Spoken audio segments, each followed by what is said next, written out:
Hi, Danielle. Thank you so much for joining me on this podcast. Hello, Ling. It's lovely to chat with you today. It's so good. So I wanted to start before going into your amazing journey as an Olympian and what you're doing now as a coach.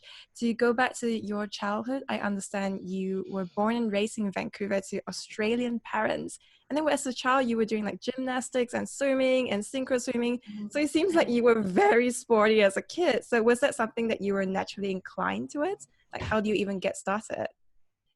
So I was actually the youngest of five children. I have four older brothers and sisters, two sisters and two brothers, and they have a big age gap between me and them. So I kind of grew up kind of like an only child because all my siblings were teenagers or already adults when I was born. And my mom just tried to chuck me into everything just to like keep me occupied and busy. And I just like my family was always really active. My family loves the water. My parents grew up on like Bondi Beach, and my dad was surfing and all of those things. And so they try lots of different things. And gymnastics was just like challenging because I'm a bit tall, like I'm way too tall to be a gymnast. Like you could fall down so easily. And then swimming was just so boring because you just go back and forth, back and forth, back and forth. So my mom knew that like I had a bit of like artisticness in me, and she put me in a class for synchronized swimming when I was about 8 years old. And it took me a little while, but I eventually started to fall in love with it just because it's such a magical sport. It's now officially referred to as artistic swimming. But it's just this incredible sport where you can combine together like the grace of a ballerina with also like the strength of like a gymnast, and then the endurance of like any elite athlete, and then being able to do that in water. I think any little girl that loves the water, you start to feel like a mermaid.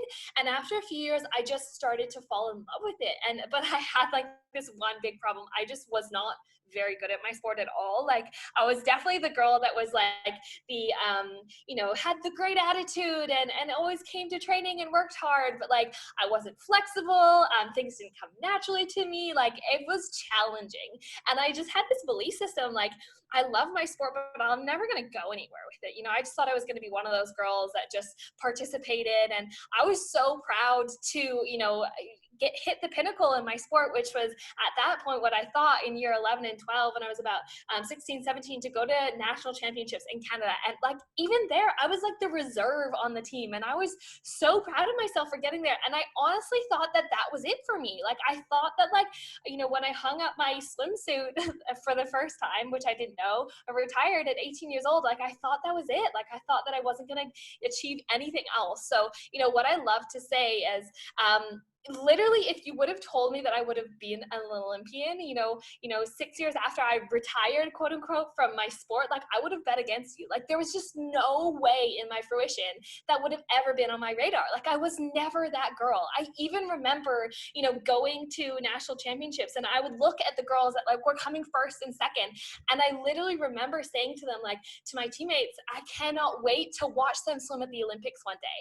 And the craziest part was like I was competing with them up until the Rio Games, and they didn't make it to the Olympics, and I did. So to be in this like parallel universe where I'm the girl that's there and they're not, and I looked up to them my whole life, was this incredible opportunity and experience, and everything that I was lived. And as you can probably hear, that's what has given me so much passion and excitement and joy to be able to share my journey with other people, because it truly is so unlikely and really fascinating. And the best part, as I'm sure you would know by doing this podcast, is like the ability to share and help other people is the greatest feeling that we can have in life. So, from the Olympics, having the ability to share everything that I do now is just so incredibly fulfilling. But it was definitely an unlikely journey getting there. It definitely is. I mean, like, I love the fact they were so unlikely because doing all my research, you constantly said, as you mentioned earlier, that you were not naturally inclined towards it, like you didn't have the right body type, etc. So what is the ideal body type for a synchro swimmer? Yeah, it's very much similar to like a ballerina, if you would think. So quite long and lean. You need to be very flexible, and you need to be really strong, but like not bulky strong. You need to be able to have lift your own body weight. So yeah, quite similar to a ballerina, a little bit stronger than that, but you have to be really flexible. And that was something that didn't come to me, especially like around your hips and your shoulders. And because the more flexible you are, the cooler moves that you can do. So that was not something that came easily to me. And that just wasn't my body type. Like, I struggle with my weight growing up. I had my own limiting beliefs and just this thought that I wasn't enough. And I used that, to fuel myself. I tried to make myself feel better through eating food. And it just became this like cyclical thing where I wasn't comfortable in my body, and I was, overweight when I was younger, but then I'd use food to try and make me feel better, and it would just be in this cycle. So even though, yes, I was, an athlete throughout high school, like literally if you see pictures of me, like I just wasn't that girl. Like I was a chubby girl on the team that was on the side. Like it's just so incredible of what I was able to do, considering like everything stacked up against me. Yeah. And that's so interesting that you would say you were chubby, because you were doing quite strenuous training as well. So what was the training schedule like, and how do you balance that with the rest of your life? Yeah. So in high school, I was probably training about 18 to 20 hours a week, like at the top. So also going, to school about 30 hours a week, as I do in Canada. And then I would have training probably 5 to 6 days a week, which ended up being 20 hours or so. So I think it just really shows as well that, this is like a totally other tangent, but lots of, another thing that I absolutely love talking about right now is, self-love and everything around that. Like so much of like weight isn't always just to do with food. It's also to do with emotions and like how you feel about yourself. And, through everything that I've been through on my journey and now how I help other women, it's like once you start to like heal your relationship with yourself and really start to love yourself and dig into the limiting beliefs that are holding you back from your deepest fulfillment in your life, like lots of things can shed away, like your struggles with any addictions, your struggles with food, your struggles with weight, any of those things. So even though I was training that much, I still did struggle with my weight. And I think that, a lot of people might feel that they might like work out really, really, really hard, but they might not be the ideal shape that they want. And it's like, that's when you can go into like the emotional stuff as to what is holding you back and what haven't you healed. And I think that's really important to do, along with different personal development and belief systems and mindset and stuff like that. Yeah. And I wanted, before we get even deeper to the story, to explain to people what it's like to train as a synchro swimmer. Because when I was really young, I was actually in the States team very, very briefly to do synchronized swimming. And I remember the first few weeks or months, they just made us do laps. It was just swim up, down, before they even let us lean back against the wall of the swimming pool to try and learn how to go the other way. So what was it like to first be exposed to the world of swimming and slowly transition to doing highlights where people throw you up in the air and come down, which seems completely crazy? Yeah, it's crazy because like it was so long ago. Like I competed for 18 or 19 years now. I've been retired for about a year now. So, I honestly don't even remember what the first few years are like, but I did coach for synchronized swimming for about 7 years. So, I think people think that, a lot of parents start to think that, oh, they're not good swimmers, I'll just put them in synchronized swimming. Like you need to be able to be a good swimmer to be able to do synchronized swimming, is what you probably found in the sense of having to do all the upside down or the lengths before you could go upside down. So you need to feel really comfortable within the water. And what our training really consists of is different parts. We do, as you would know or remember, we do a land session where we have to build like our strength on land, and obviously develop at what point you are in your career, it changes. And by the time like I was on the national Olympic team, we would do an hour and a half, sometimes 2 hours of land a day, from stretching to land drilling. And land drilling is just reviewing your routine and the counts, because you have hundreds of counts within a routine. And then you do a water warm up from there, and where you do laps and just to work up your aerobic endurance. And then from there you have to do skills. So if you think about it, like I like to describe it, if you think about maybe gymnastics. So we do figures and things around alignment. So it's like very specific, like one type of movements. So how to like what your body feels like in the water. Because what a lot of people don't realize when they watch synchronized swimming, like some people even say, oh my gosh, it looks hard. And then they try it and they realize it's even harder. And what's really interesting is like when you're a synchronized swimmer, you need to feel what vertical is like when you're upside down in the water. And the interesting thing about the water is it takes away the feeling of gravity. Like gravity is completely shifted.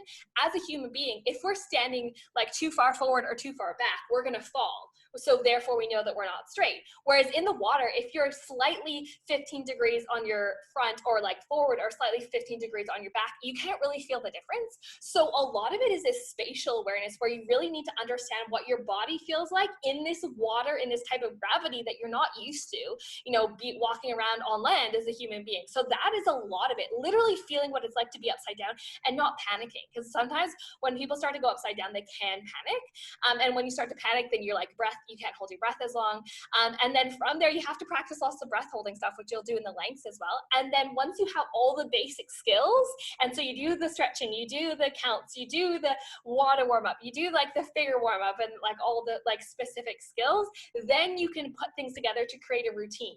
And a routine is, sometimes anywhere from 2 minutes to 4 minutes long, and you have all of these different counts to music. So if you've ever done dance, usually the music is in 6 or 8 counts, and you coordinate a movement for almost every single count, and then all the team members do the same counts. You put that together in a routine, you have hundreds of counts, you memorize it, and then you go and swim it and perform it. So like, I think that one of the things that, people don't realize is when they just watch it at the Olympics is, even if you think that it's hard, it's 100 times harder than what you actually think it is, just from all the skills that you have to build up.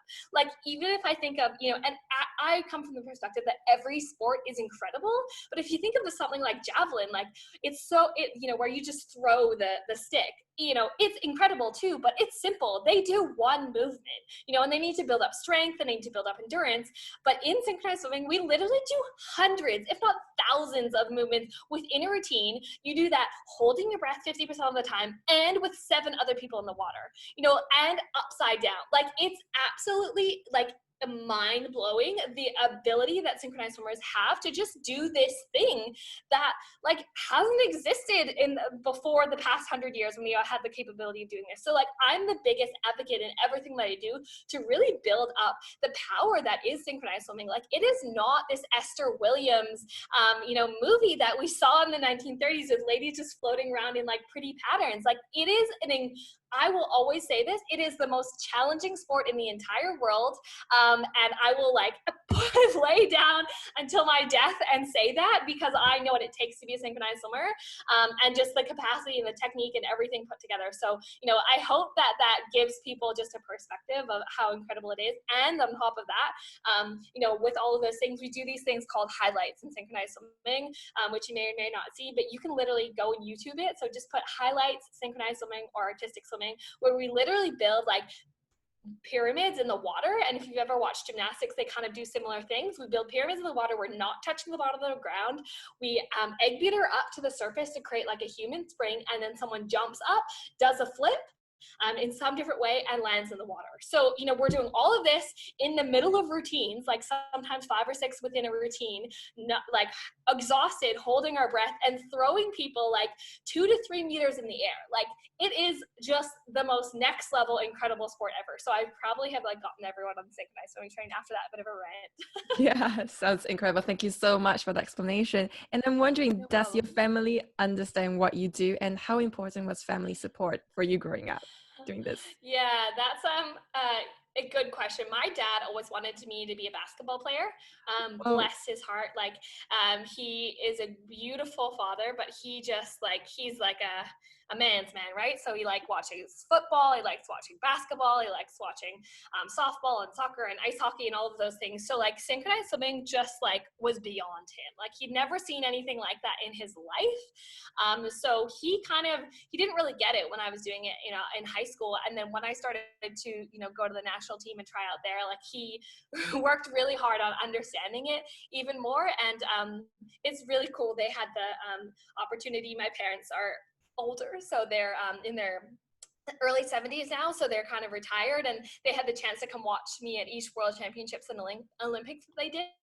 I did, and that, just perspective of watching our training and how hard we train, how long we train, and then different countries around the world, they really started to see how incredible the sport is. And even though they couldn't fully understand it because they never did it, they had a much deeper respect. So I'm very grateful for my dad still gets all the terminology wrong, because I think every sport has their terminology, but he does his best. Like, he kind of gets it now after so many years of watching it, but to be fair, it's very different from basketball.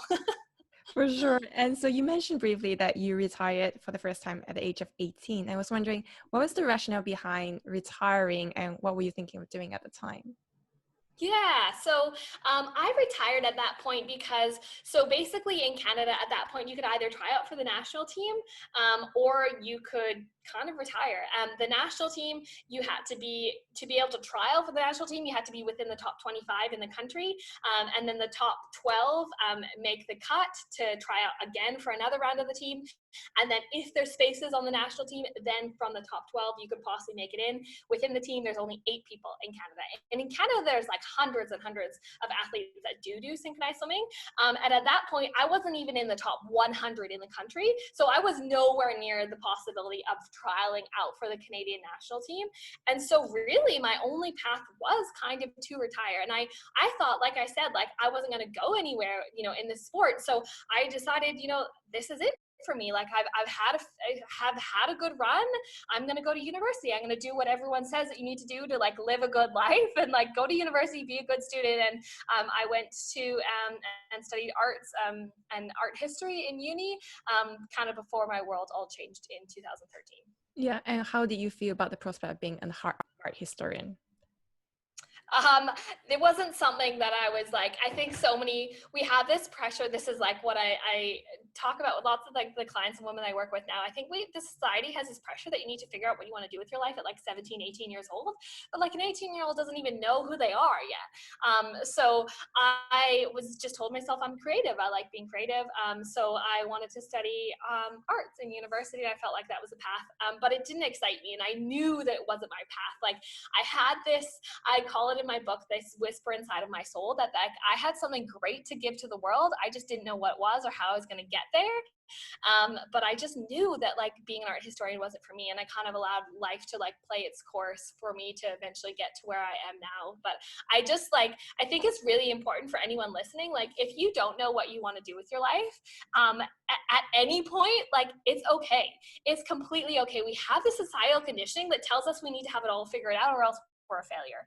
And that's not true. Like the more that you find out who you are, what you enjoy, what's important to you, and like what makes you tick, the more you figure out where you want to go.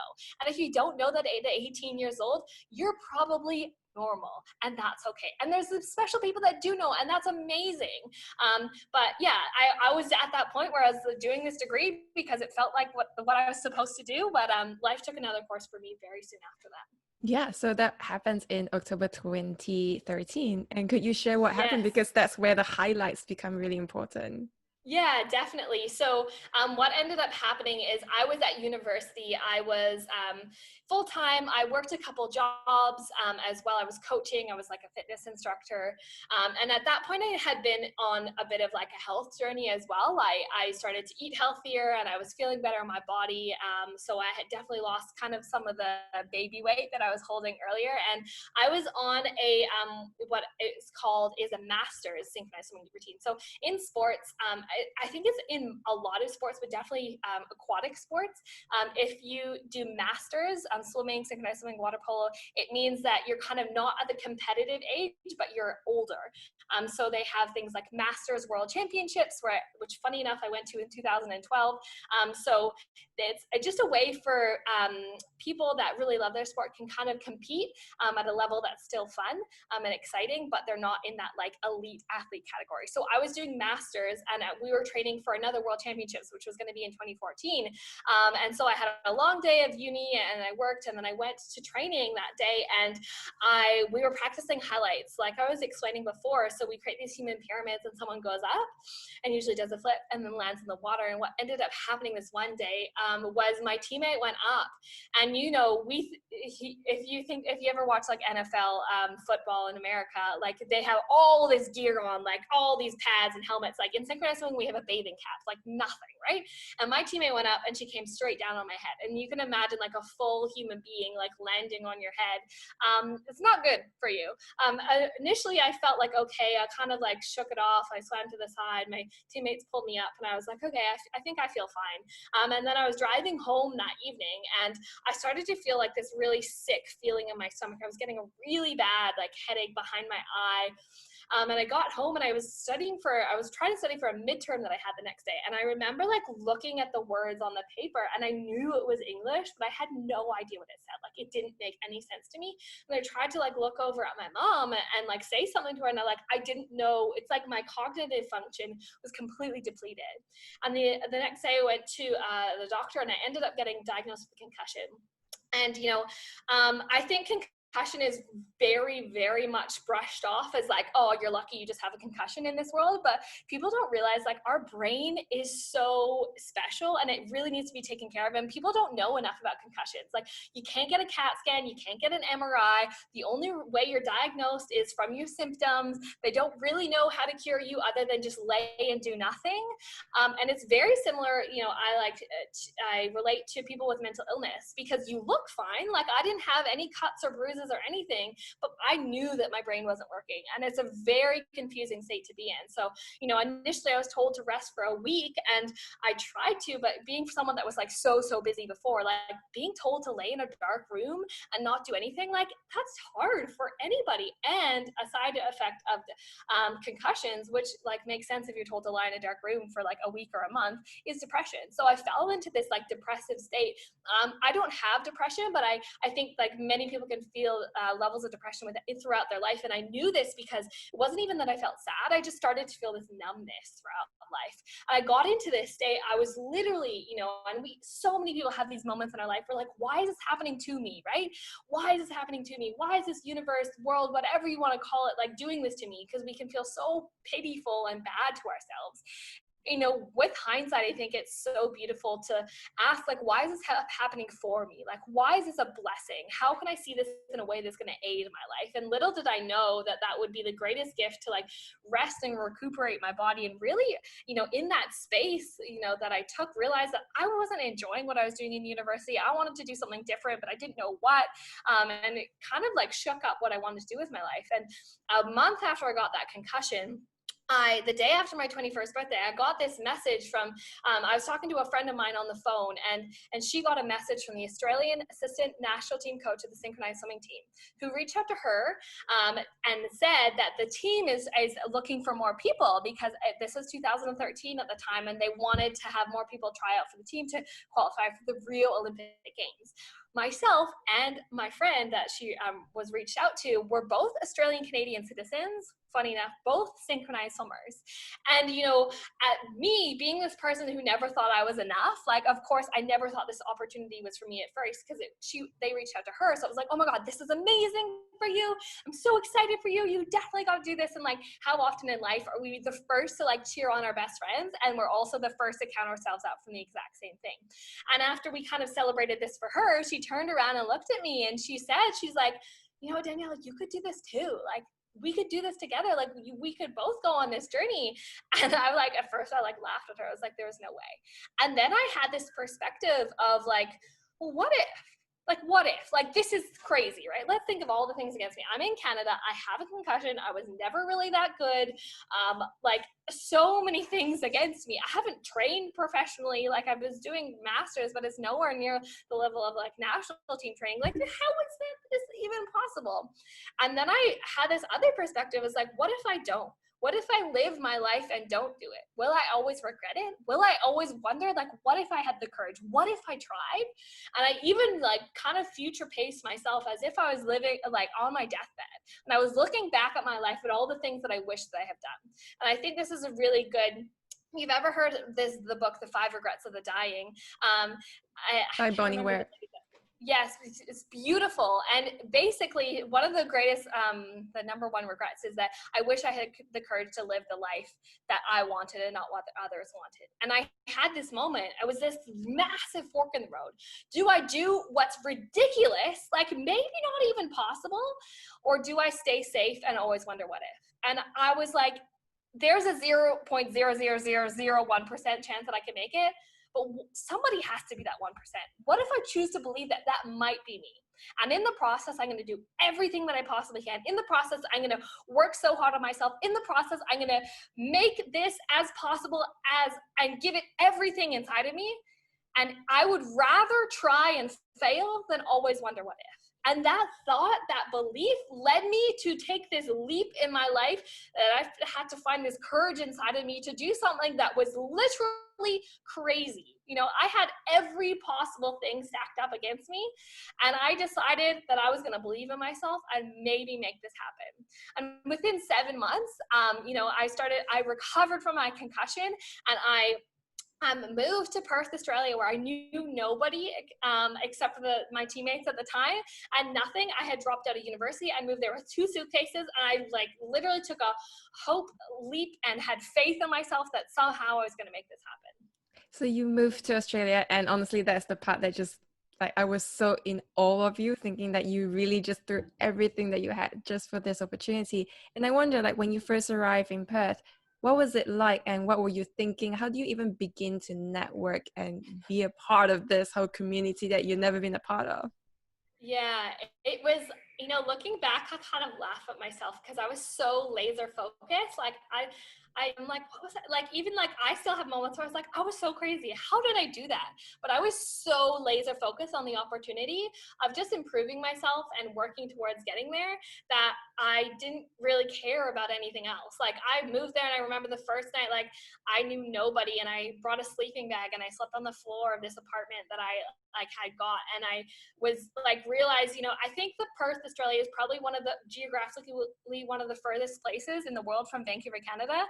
Like there's like a 16-hour time difference. Like I felt so like alone, but I just had this, like, no matter all of the fears, what scared me more was the fear of regret. And I think like I always use that as like this perspective, because whenever someone comes to me and they said like, well, I'm scared, like what if I fail, like what if someone judges me, I was like, you get to choose what fear you want to be your truth. Do you want to live with the fear of people judging you, the fear of maybe you do fail, the fear of like being seen, or do you want to live with the fear of always wondering if you maybe had the potential inside of you but you never were brave enough to try?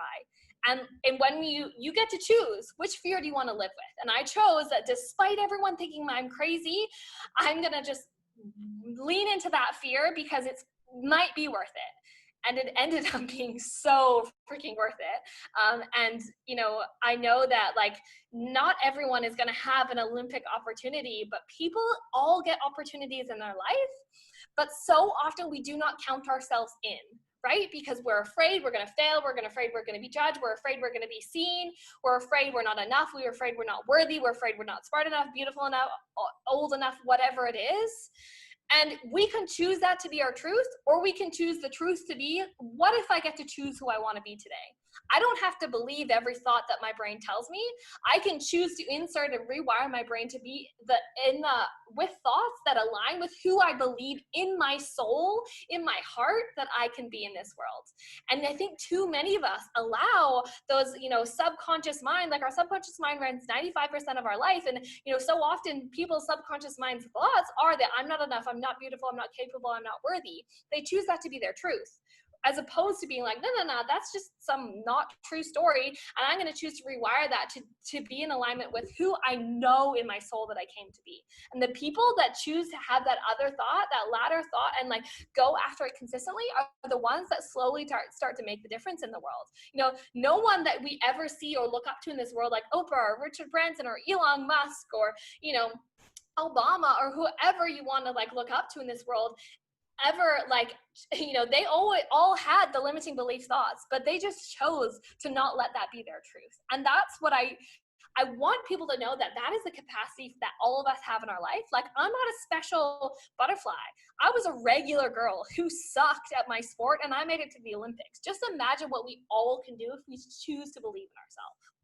Yeah, that's truly incredible. And so bringing it back to Australia, I was wondering, like, could you explain what it was like and how different it was to train in Australia as opposed to Canada, and just being a part of that team preparing to try out for the Yeah. Olympics? It was funny. One of the like funniest things I had to get used to the different terminology, because like things in Canada, we call them swimsuits. In Australia, they call them like bathers or togs. In Canada, we swim, now I forget, we swim the same way that you walk. So you swim like on the right side and then up the left. In Australia, they swim the opposite way. So even like the first day that I got in the water, like I was bumping into people because we were swimming in opposite directions. So just getting used to all of those things. And you know, the beautiful culture about synchronized swimming is that kind of like, because it's all women, and because you have to just train so many hours together, you start to get to know each other really well. So I built a really good relationship with my teammates. And I was at this point when I first got there, like I was training, so we went through this, the Australian team has this, the way that they train is they train within their state and then they have training camps. So when I was in Perth, we were probably training 25, 30 hours a week. And when we're on training camp, we were probably training 60 hours a week. When we're in Perth, we're also working or going to uni.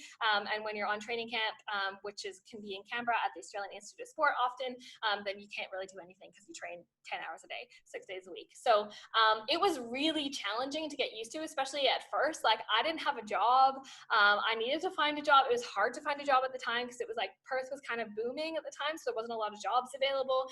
And then I had to find a job that also like, allowed me to have to like go away sometimes if I had training camps and stuff like that. So, you know, there were so many things that like came up against me. And then as well, like I didn't have a car, you know, and Perth, if anyone has been to Perth, like Perth is very vast, doesn't have good public transport. So I was like cycling to training, and there was literally this one morning where I was like, I had to cycle to training, and we started at 5 a.m.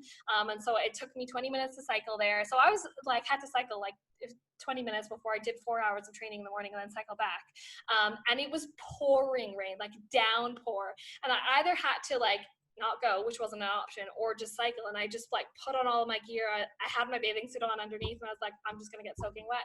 And I got to training, and it was just like, there was so many moments like that on the journey where I was like, oh my God, this is it. And I never want to disillusion people. It was hard. Like I didn't just like go to Australia and then make the team. Like it was a challenge every single day, but I just choosing no matter what to come back to, do I love my sport? Do I love what I'm doing? Yes. Is this challenging? But do I want to choose this no matter what? Yes. And not choosing to be a victim to my circumstances, but choosing to be kind of a hero and choosing to be, you know, I can do this. This is possible. I can have my moments. This can be challenging, but I choose to wake up tomorrow and I choose to like have a good perspective and keep going. And then doing that, like that helps us get there. Just focusing, I think, you know, if whatever journey you're going on in life, whether you're going after some massive goal or, you know, financial goal or business or whatever it is, sometimes we can get so bogged down by the fact we're like, oh my gosh, I'm here and I want to be, you know, so much further in 3 years and I have no idea how I'm going to get there. But coming back to the important thing, you know, that I teach with the people that I work with is like, do you love what you're doing? That's the most important. And then how can you just focus on the next step? What can you do tomorrow, you know, to make it possible? How can we keep the vision that that's the light at the end of the tunnel? But how can we just focus on what do you need to do tomorrow? What do you need to do next? What is the next step? Because so often people get discouraged because all they do is they try and like run with their head up with the light towards the end of the tunnel, and they just realize it's so far away. But when we put our head down and just focus on what are the next steps? What is my next small mini milestone? What is the next step in the ladder that I want to get? That can be so much more encouraging, like as we're on these big journeys towards these big goals that lots of people have nowadays. Yeah, and one of the things you mentioned is that you were training obviously with all these girls who became your closest friends, but they were also your competitors. They were also vying for a spot in the Olympic team. So what was it like to train with people that you were also competing with?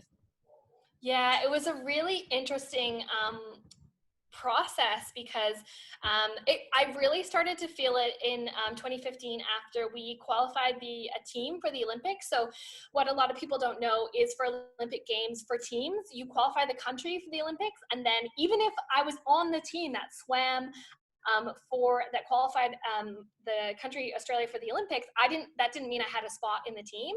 I still had to qualify myself. So we really had this feeling of, you know, in 2015, that, oh my gosh, now we've all got to go up against each other and we're all going to be ranked. And 1 through 9 make the Olympic team and the others don't. And it was this feeling of like, holy crap. It's this weird, we are in this together, but I'm also in this alone. And it really gave me this perspective of, at that point, like I couldn't train any harder than anyone else. We had the same training hours, like rest is really important as an athlete. How am I going to set myself apart? And that's really, with the formulas that I've come up in my book and my coaching, like how can I train smarter? How can I do it better than other people? And that comes from, and this is like not just, this is translatable to anything that you do in life. Like, what is your strength and what is your weakness? Like, how can you make your strength shine and focus on that as much as possible? How can you either outsource or work on your weakness? Obviously, as an athlete, I couldn't outsource my weaknesses, which was flexibility and posture and other things. So I needed to work on it. In business, it's important. Like, you can like outsource the things that don't necessarily work for you. And then the other part of it is like, what have the people that have walked before me, what have they done to help them succeed? And what have they done that's helped them succeed that I can follow? And what have they done that hasn't worked and how I can make sure that I either, do differently or don't do it all. And when you kind of have that dual perspective, it's really powerful in accelerating yourself. So being like, literally when I got to Australia in 2014, I was number 16 out of 16 girls. Like I was not good. And when I qualified for the Rio team, I came fourth, and that like literally in focusing in on myself and that, I call it the improvement formula, or working smarter rather than harder, really helped accelerate my growth. And like, I love sharing that with athletes as well, because it's like just a really simple way to like make your magic shine, learn from others, and work on the things that aren't your greatest. And so just to see that leap was absolutely incredible. Yeah. So looking back, what was that big change that allowed you to jump from 16 to 4? Was it really the emotional, mental, like with the state of mind that allowed you to make that huge improvement? Yeah, it was 100%, it was 100% inner work. It was like really, because there's a point, and this is what sets athletes apart that I think people don't necessarily realize. There's a point that a human body can only train so much, right? But elite athletes teeter this line of like pushing yourself to the absolute limit before you get an injury or have fatigue or overexertion, right? So the things that like set people apart is, yes, training hard is important, but the ones that really leap are the ones that work on their brain, that work on their mental capacity, that work on like, what is it, the blockages in their mind that are holding them back from thinking that they are not enough capable or worthy of doing something. And I really went to town on that. So literally I was going to a sports psychologist with the WA Institute of Sport. I was literally journaling every single day on like, how did I do at training? What can I do better tomorrow? What do I want to improve on? What did I do well? What did I do better? What can I improve on? And that level of practicing that muscle of self-awareness was absolutely vital in my improvement, and being really aware of like, yes, I'm going to own everything that I'm doing well, and I'm also going to own what I need to improve on. And it's so transferable to life, because that skill has really allowed me to succeed in areas outside of sport as well. And so I think anyone, whether you're an athlete or whether you're in business or whether you're an employee, if you want to accelerate your performance in any area, work on your levels of self-awareness and ask yourself 3 questions every day. What did I do well? What can I improve on? What do I want to do better tomorrow? And like those 3 questions will start to change your life, because once you start to change your mind is limitless. Your body has a limit to what it's, possible for. But the more that you create limitless in your mind, the more you can push your body. And that's where the magic happens with the amazing, amazing Olympians in the world. Yeah. And how important was the exercise of visualization? Because that's something my team used to do when I was doing competitive dragon boat racing. Like they would put us all sit on land and visualize being in that kind of competition before going in. So was that something that was integral, and how important was it in your success? Yeah, 100%. Like visualization is another way to set yourself apart in sport, because it's just, it doesn't physically exert your body, but you train your mind. And, we were very lucky to have a really good sports psychologist working with us. He had been to 10 Olympics as a sports psychologist. Is this Matt Bergen? No, it was Brian. Miller. He was also the president of Synchro Australia at the time. So yeah, incredible sports psychologist, and he was at the forefront of building sports psychology back in when it kind of started more so in 1984. And he would just share with us the power of visualization. And the story that I love to share, which was so powerful, is he was working with a hurdler. So that's the one where they jump over the little pylon things, and 100-meter hurdler. So they do that within like a minute or so, and he would visualize himself leaping over these hurdles. And when he would sit there and visualize, he would usually do it in like within the second of the time that he would actually usually compete it within.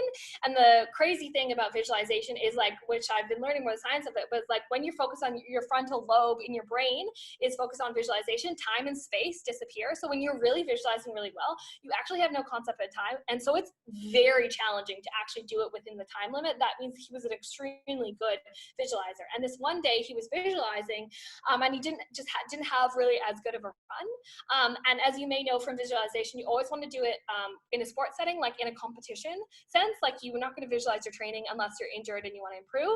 So you always visualize in a competition setting. And he visualized the competition setting. You do the warm up, you do the cool down. He just wasn't happy with it. And what ended up happening is he kind of begged Brian at the time. He's like, "Oh, please, let me do it again. Like, I'd really like to do it again." And Brian was like, "No, you just do it once. You don't compete twice in a row. That's not how it works." And he let in, and he was like, "Okay, you do it again." And he did his visualization again, did it like on the timer within almost a second of him actually doing it. But then he got up and sprinted to the bin and was vomiting in the bin because his body like would never compete twice in a row. That's like, because you're putting yourself in absolute exertion.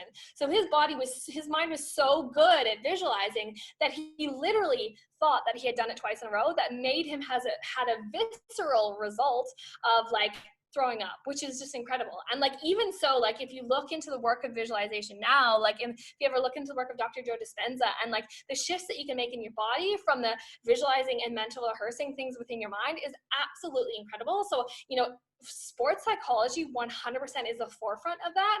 And I would do that. We would do that with a routine. We would do that. I would do that even like in the routine setting, but also in the visualizing my goals setting. And it's also like so important, what I do with life. Like before I wrote my book, like I would visualize and sit there as if I was like flipping through the pages every single day in my like morning practice. And like that ended up happening. So like you can find so many stories out there of people that visualize things like consistently.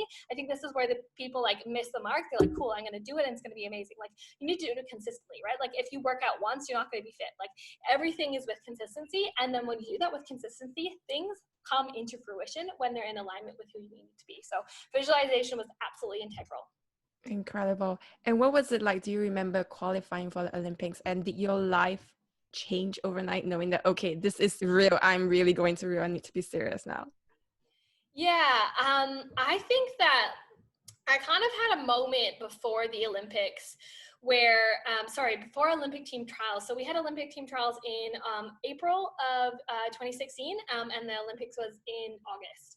And I had this moment where it's like I had done all the right things. I had trained, like there was literally nothing else that I could do other than like show up to training and just believe in myself and trial at the Olympic team trials. And I had this like fear. I was like, oh my gosh, like what if I actually don't make it? Like after, saying to people that, I'd rather try and fail than always wonder what if, like, I'm just going to do this. I'm just going to go for it. And people like believed in me now because everyone was behind me. Like, oh my gosh, she's doing it. She's doing it. Like my family was like booking flights to the Rio Olympics. And like, there was a lot of pressure. Like I had a lot of family members there. And so, I had this moment. It's like, oh my gosh, what if I actually don't make it? What if I actually fail?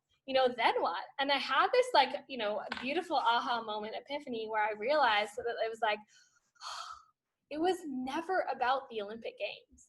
Like it was never about that. It was about proving to myself that I was enough. It was about proving to that girl that always thought she sucked at her sport, that never felt good enough, that never felt beautiful, that never felt like she was in the right body, that she was enough.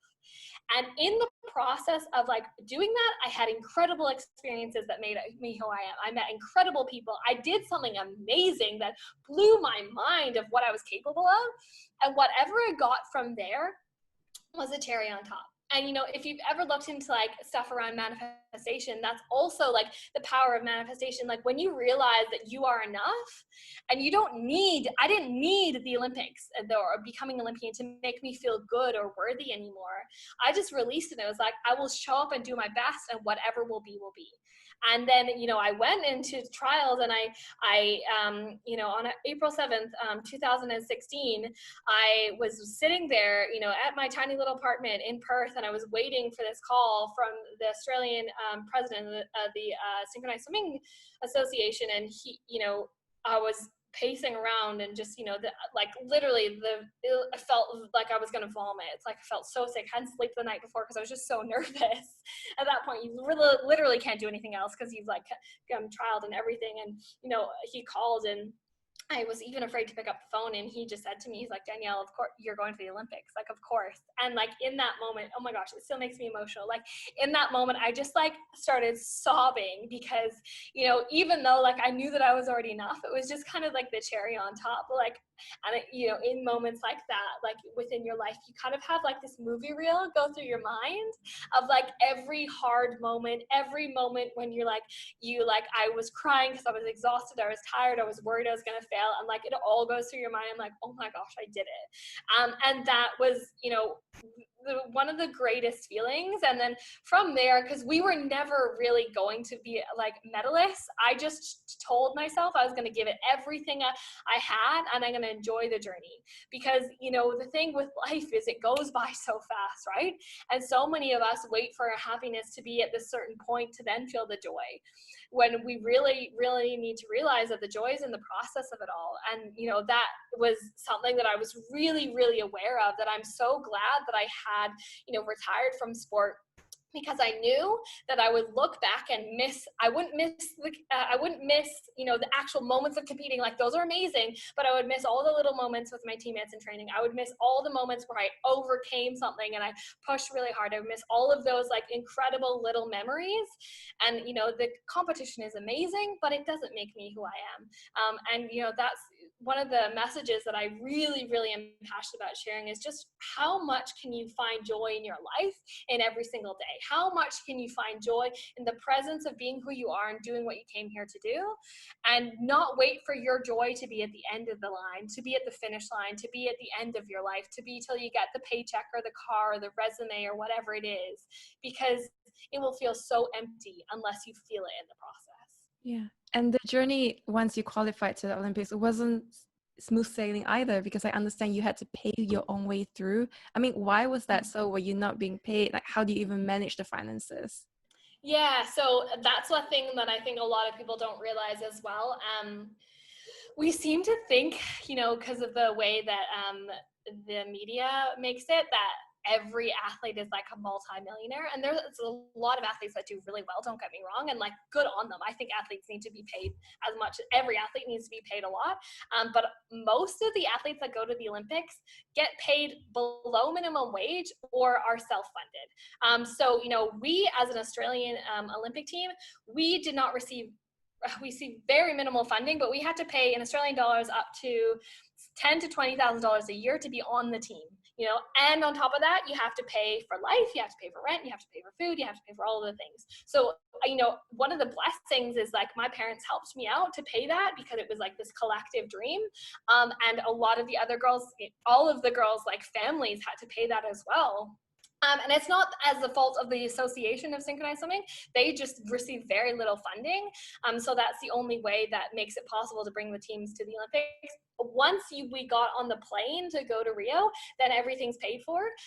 But up until that point, we had to pretty much fund. We got a little bit of sponsorship from Gina Reinhardt and her mining company.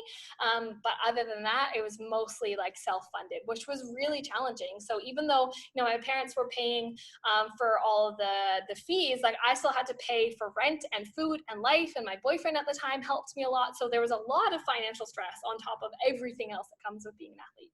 Yeah, and I think that you were working at a bar until 1 a.m. and walking home and then going to work, I mean, going to training at 5 a.m. And that was just your Yeah. life leading up to Olympics. That's Yeah. crazy. Oh my Yeah. goodness. And that wasn't every day, but there was like days like that. And it was just like in those moments, you know, I would just be like, okay, you just do what you got to do and you just make it happen. And you know that it'll all be worth it. But, yeah, I think that, you know, it's with everyone that we can do this thing in the world where it's easy to see the glory and not the story. And that's one of the reasons why I wrote the book. Like, I want people to know it's not like I just like took this magical, like, you know, leap to the Olympics. Like, it took lots of hard work, and that's okay.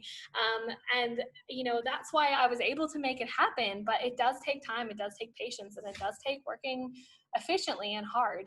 So yeah, there was many, many challenges along the way. For sure. And one thing that you mentioned briefly, which I found interesting, was that you weren't considered proper Olympic contenders. Could you elaborate a little bit more about that? Do you mean because of what do you mean, like in relation to like In relation, because like, of our because I ability, think, or? yeah, I think so that you kind of, I think I heard from your other interviews that you weren't going there thinking that you were going to get a rank or a medal. Yeah. So the way that the reason I was able to make it on the Australian team is as opposed to the Canadian team. So lots of technicalities. The way that the Olympics works is what a lot of people don't realize is that the Olympics is about worldwide representation, not necessarily about the best in the world. Yes, there are definitely the best in the world, but if you want to find the best in the world extensively within sports, it's like the world championships of the sport. So what happens at Olympic levels is they allow entries. They want every country to get in, and every continent. So the 5 rings represent the 5 continents. North and South America, they say, is one continent. Europe, Asia, Africa, and Australia. So how the qualification process worked for synchronized swimming, that at 2016, it's changed for the next Olympics, was they allowed 8 teams into the Olympics, 1 from each continent, and then 3 wild cards. So you think about, like, Europe has a lot more people to compete against than Australia, right? And even Africa, they don't have a lot of synchronized swimming teams, so it's Egypt that makes it. So, you know, we had to compete against New Zealand to qualify for the Olympics. So for us, like, we weren't at the caliber of ever being a Olympic medal contender, but to us, it wasn't about that. It was like about this incredible experience, and it gave us the drive as well. Like, we worked so hard, and you know, and every team works so hard, but we worked so hard to just make sure that we gave it everything to do our absolute best, and like have the honor of representing our country and have the honor of becoming an Olympian, so that we could walk out there and know, like, we 1000% deserve to be an Olympians and are so proud of that. So it's a bit of a, like, the way that Australia gets into the Olympics in synchronized swimming is different than people think. So when we went, and I'm always so candid about this, like, we came 8th out of 8. And like, people say to me, they're like, oh, you know, well, you still went to the Olympics. And I was like, yeah, well, yeah, like, it wasn't about like coming first. It was about doing the best that we can. And we're in such a culture where, you know, we value first, second, third. We really value first, you know, and it's like, oh, if you don't come first, like, oh, too bad for you. It's like, no. There's pride in doing the absolute best that you can. And whatever the ranking, that's okay. What you should value your outcome is more on what you put in, as opposed to where you are with everyone else. In sport, obviously, there's always going to be a ranking, but I think it's really important to know, because we have this culture with children where, you know, they can feel like they're a failure if they don't come first, or if they don't come second, or they don't come in the top 3. Well, okay, well, did you put in the effort that you to make you feel like you should get that, number 1? And if you put in the effort, you should be proud of yourself no matter what. And I think that's really important to remember. Yeah, I really love that. I mean, like, it's something that a lot of people have said. There was a previous interviewer who said, you know, you should just put your very best and don't expect anything out of it, because it's really all about the journey. And I wonder, you know, that journey going to the Olympics and being in the Olympics, what was your favorite moment? There was so many favorite moments, and it's interesting. If, like, I suggest anyone that has a beautiful experience in their life to always, like, write things down and to journal about it, because our memory can fade. And I've journaled about the whole thing, like, at the time. But even like now, it being 4 years ago, like your memory definitely fades, and I know it will with life. But one of like the moments that will always kind of stand out in my mind was I like throughout my life I had always been obsessed with Olympics. Like our family like really loved sports. We were always, you know, the people that would sit down and like for 2 weeks and just like have the TV on constantly, you know. And this is, you know, back in the early 2000s, we didn't have all the channels and stuff so you just like watch one channel and you just watch it all day long. You don't get to choose all the different ones. And so we just sit down and watch the Olympics. And one of the things like I always remember is like being so excited to watch the opening ceremonies. And I would literally like, you know, and I had the blessing of being in Vancouver when the 2010 Winter Olympics were there. I would literally watch opening ceremonies and cry, like for the athletes, like cry out of like, oh my gosh, how amazing that each and every one of them is reaching the pinnacle within their life. Like I always thought of it like as this like incredible spectacle, like just how amazing that they do this. This is like the peak in their lives, and it was just such a special moment to me. So to realize that I'm like have this moment like I could walk into the opening ceremony myself, like it just felt overwhelming. Like I would get headaches thinking about how excited I was for it. So I like had to like calm myself down a little bit. But you know, and what was cool too is I think people don't realize as well that not every athlete gets to walk in the opening ceremonies because it's such a very intense event. Like basically when you go, like you leave at 3 p.m. in the afternoon and you don't get back till 3 a.m. And when you're there, you can't sit down, you can't eat, you can't go to the toilet. And so athletes that like, you know, if you're training the next few days, like you're in optimal performance mode. So usually if you compete in the first week, you're not allowed to go. So we competed at the end of the Olympics. So that was a blessing that we actually got to walk in the the opening ceremony. And you know, that day I was just so excited. I remember like all the buses lining up, and you know, there's about 10,000 athletes that walk into the opening ceremonies, or like athletes and staff and everyone, and the buses fit 30 to 60 people. So like there's like literally hundreds of buses, and we're all lined up in our special outfits because you have like a specific outfit you have to wear. Like they even tell you the girls how to like tie their scarves, like so funny. And then in Rio, they stopped all the traffic on the highway for all the buses to get to the opening ceremony. So we're like literally like, it was just like this line of buses, and you know, we walk out and get out of the bus, and like because the opening ceremony is like already going on, because if you ever watch, like it's kind of like in the middle when the athletes walk in, and you can kind of like feel the energy. Like there's like I don't know, like 80,000 people in the stadium, so it's crazy. And like we're walking, and like you can like feel the energy, and you're like so excited to walk in. And I had this we were determined to get on the camera, and I had this written thing on my hand, like, hi mom and dad, like because my family was in Vancouver at the time, and they're gonna fly a few days to Rio after that. So I was like, we're gonna get on the camera.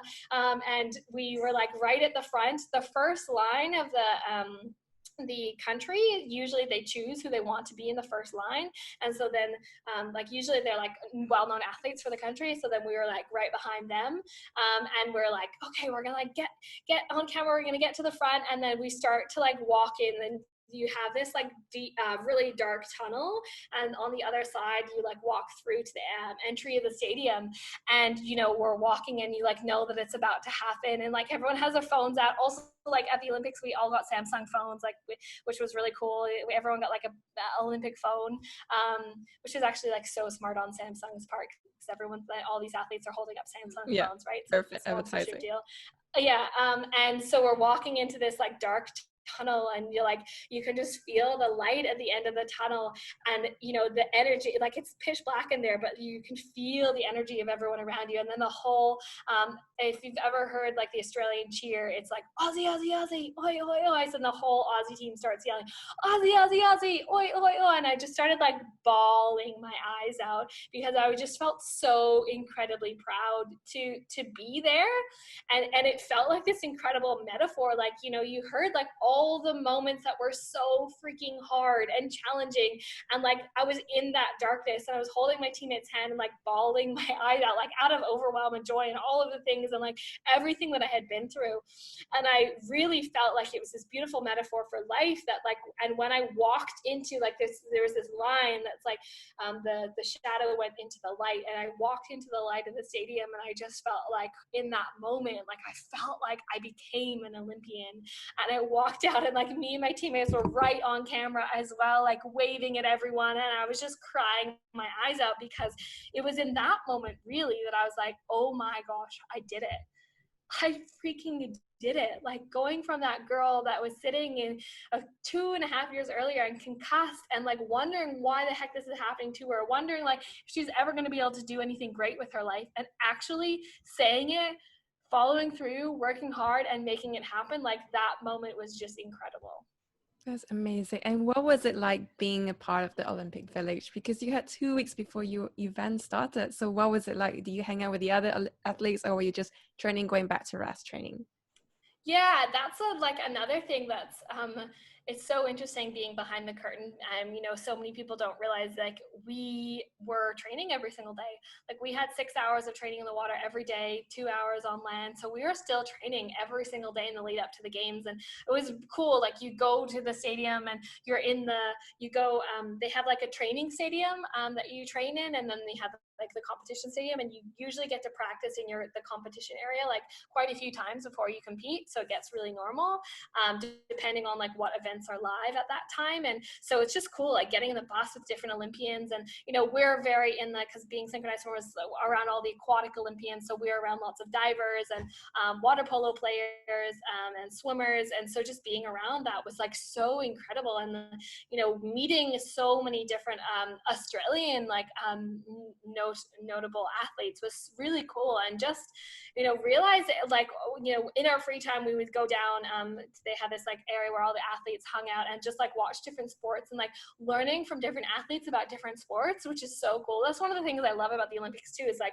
so often like, you know, what are the sports that people watch in this world? It's like basketball, football, soccer, you know, those are the most ones that are like shown, and maybe like UFC and other stuff. But like at the Olympics, you get to watch everything from like a downhill, down water, like kayaking and cycling, to like skeet shooting, and like it, like so many things. And so it was really cool like getting to like hear about all the sports from the other athletes, and just hear about different people's experiences, like even, you know, how different it is to be every athlete like from a different sport. Like there was a guy there, it was his 4th Olympic Games, and he was a shooter, so he like, it was incredible skill, right? Like he would shoot from 50 meters away to a target that's the size of a 50 cents piece in Australia, which is like, you know, maybe like 2 centimeters, and like incredible skill. But he would train 3 hours a week. And like, I almost like had my jaw drop. I was like, no wonder you can go to 4 Olympics. We train 60 hours a week. Like, so just like, you know, but he still had an incredible skill. Like it was, so just like having the understanding of what it takes to be in different sports was really, really cool, and have that perspective. And then the village itself is like really amazing. You're kind of in, it's very weird. It's like everyone, you have to wear your Olympic clothing. You cannot wear any other clothes. So you're given, like we were given 2 full suitcases, about $12,000 worth of Adidas clothing. That you have to wear all the time. Like you can only, like the only thing you can wear that's yours is your underwear. Like they give you everything. And so walking around, and you know what country everyone's from, and like it literally is like, you know, so many people ask me, they're like, have you met this person? Have you met this person? Like there's 30,000 people in the village. Like if you're in a city, like a village with 30,000 people, like you don't bump into the same person every day, because between the 10,000 athletes and between all the staff and between all the, you know, the people that work there and like clean and make the food and everything, like it's huge. So yeah, it was really cool to just like, and I think as well, like see all the different body types that it is to be an athlete. Like I'm 5'9", so 175 centimeters, and I was like below average height at the Olympics. Like, Oh, wow. and I'm tall, you know, so even stuff like that, I was like, I've never felt short in my life. Like this is what it feels like to be short, because there's so many like basketball players, volleyball players, like tall swimmers, like incredible. Even to see like the tiny little Chinese gymnasts, like I really doubt that they were 16 years old. You know, they still had baby teeth growing in, but like, and they were like 4 feet tall. Like, it was just crazy to see how the human body just adapts to every different sport, which is really interesting. Yeah. And what was it like to actually compete in the Olympics? Was it different from the other competitions you've been before? Yeah, it was, I think, it was really different because like another thing that people don't realize is we trained pretty much in that pool like every single day up until the day that we competed. So it actually felt really normal. So it's not like you go to that pool and it's like the first time. And so like the same with every sport. It's not like you go to that stadium, it's the first time you've ever been there. So it felt really normal, just like with the crowd of, you know, probably 8,000 people or something that were there. And it felt this weird, and you have to do that. Like you have to get in this very weird mentality as an athlete. You can't be in this mindset that's like every moment's amazing and everything's so cool, because you have to be so laser focused, and like that also really energetically drains you. And I had a few days where I'm like, oh my god, everything's so cool, and like I felt exhausted. So you have to be in this mindset that like everything's normal. It's normal to see, you know, people walking around with Olympic medals. It's normal to see cameras everywhere. It's normal to see people with like a Russian team have like an 8-person staff and someone who massages them like all the time. Like everything has to feel normal for you, because like you cannot make anything like incredible, because you need to be so focused. And so I think that was the weirdest thing, is like, because the more that you make everything normal, the more like your body feels safe and like able to compete at your ultimate ability, which is what you have to focus in on. So the competing, like it was so exciting, but also like bizarrely normal, if that and at the same time, like what's weird too is you have this thing as an athlete where, you know, whether you do a sport like ours where you do a routine, or something like Usain Bolt that does a 100-meter sprint, you do that hundreds of times. Like we had swam that routine hundreds of times, and all anyone ever remembers is that one swim or those 2 swims, because we competed twice. And like it's just like an incredible amount of pressure to put on this like one moment. Like I've competed at 3 world championships, multiple competitions around the world. In my whole life, I can't even count the amount of times I competed. No one cares about anything else except for those 2 Olympic swims, because it's the Olympics. So you have to take this pressure off of you that like this is the be all end all, because if you're like that, then you're like gonna poop your pants, really. So it has to feel normal, and it did at that point. And it's like, you know, the same thing, like we compete for 4 minutes, Usain Bolt does 10 seconds. It goes by like that, like it goes by so quick. And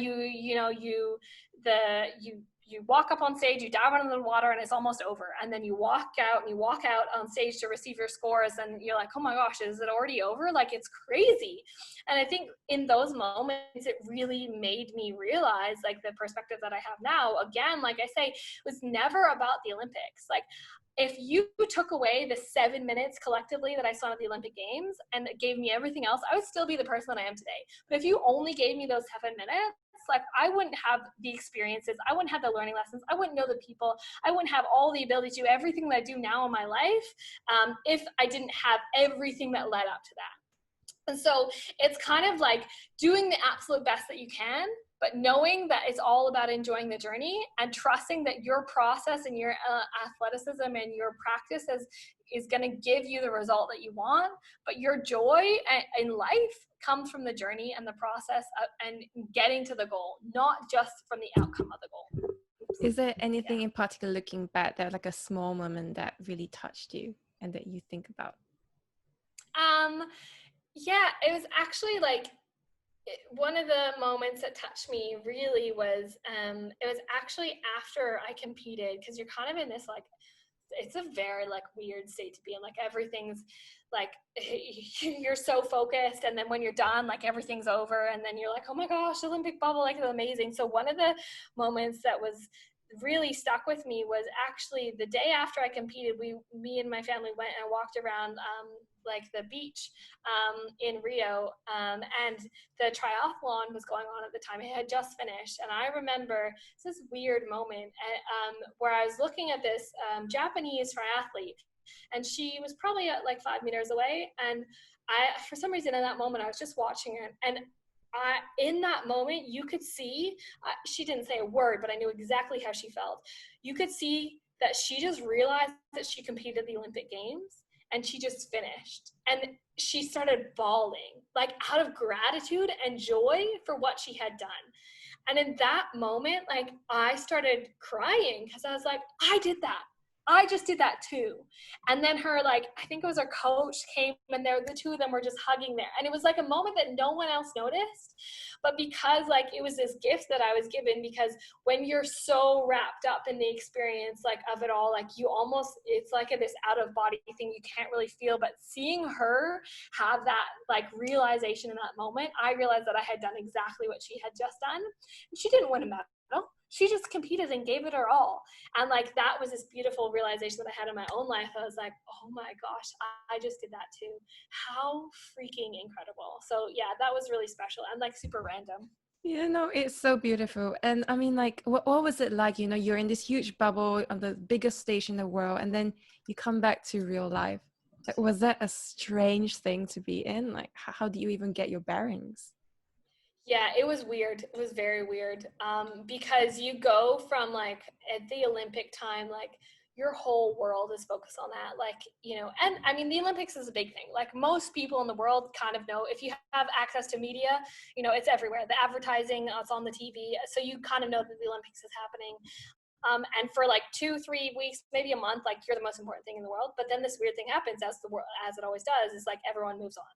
But like you've just had the biggest experience in your entire life, and you just don't feel ready to move on yet. And because I was so laser focused on that, I had no, like my life stopped after August 19th, 2016. Like I had no idea what was coming next, because like we had to be like that. Like you can't think about what you're going to do afterwards, because all you can do is put all of your energy and thought process into the games. And it was really challenging afterwards, because you kind of experience like, I think anything when you experience such an extreme high, like there will always kind of be a bit of a low that comes, even though you know it and like you can prepare for it and everything you can do, but like you kind of just have to feel through it. So I just definitely had this moment of like, I never even thought I would get to the Olympics. What can I do now? And it was this kind of like refinding myself journey that I started to go on again. And little did I know I'd spend another 3 years on the team from there, but I had to figure it out for myself from there.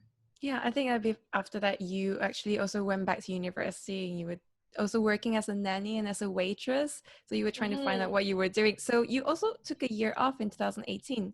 What happened, and Yeah, what brought you back? the one of the things, like I said, the financial part of the Australian team is really challenging. So like I literally left the Olympic Games probably with like $300 in my bank account. And like I remember, like it was so funny. I started to do like public speaking and stuff after that. And like there was like, I went to schools and little kids asked me, they're like, "Are you rich and famous?"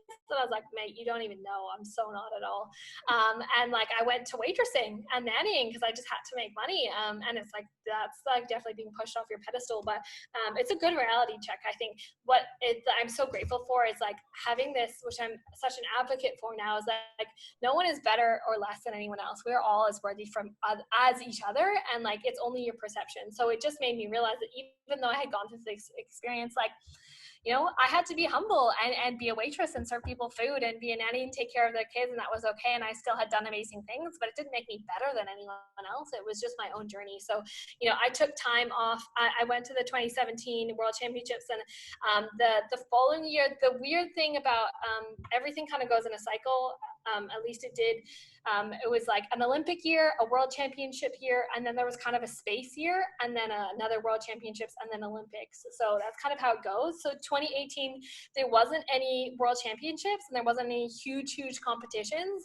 And it was kind of a moment where a lot of my teammates didn't compete that year because it's just a chance to catch up on life, really, because you have to realize that life is bigger than sport. And so it wasn't a major competition. We still trained, but we just weren't at that elite level, because there wasn't, to spend another $10,000 to $20,000 to not go to a World Championships just wasn't worth it when we had to, you know, do uni and work and all those things. So it was kind of more like a very realistic thing. And then I thought about going back in 2019.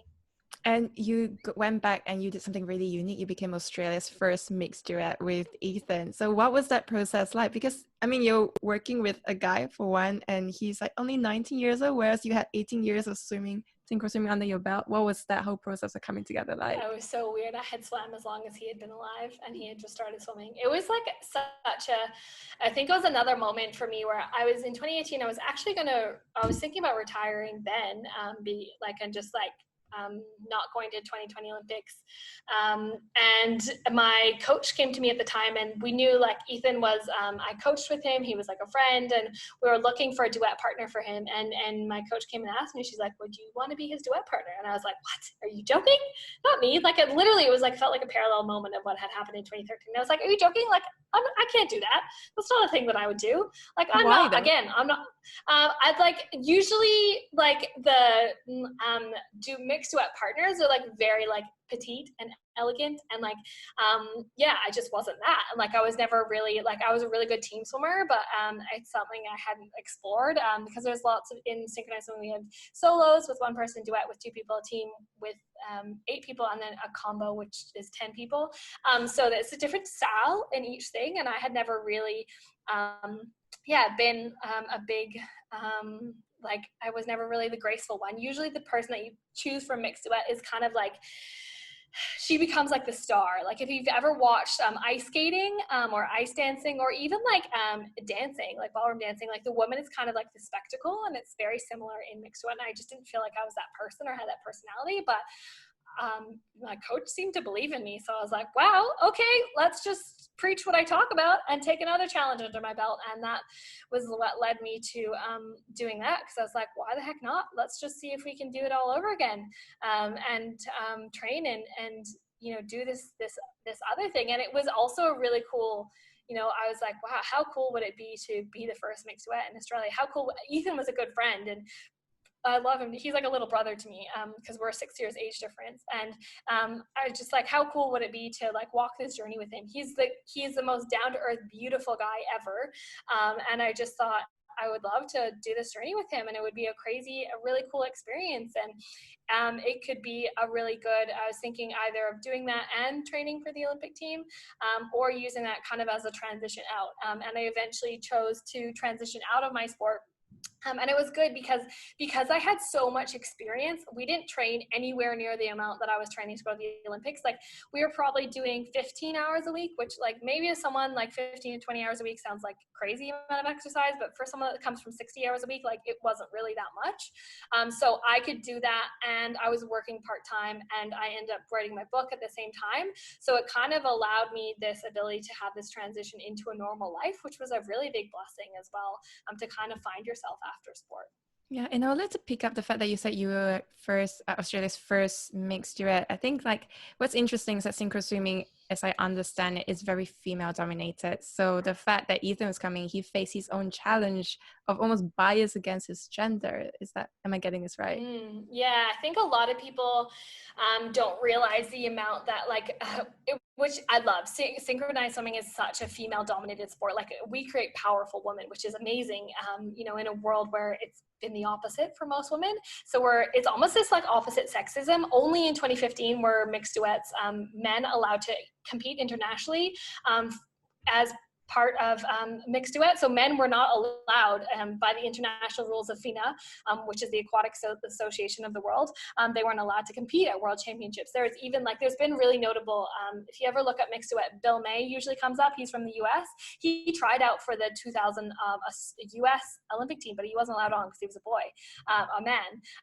And so they have been fighting for a long time to allow them to have this level of equality. The downfall is there's just not that. There's nowhere near the amount of male synchronized swimmers as there is female synchronized swimmers.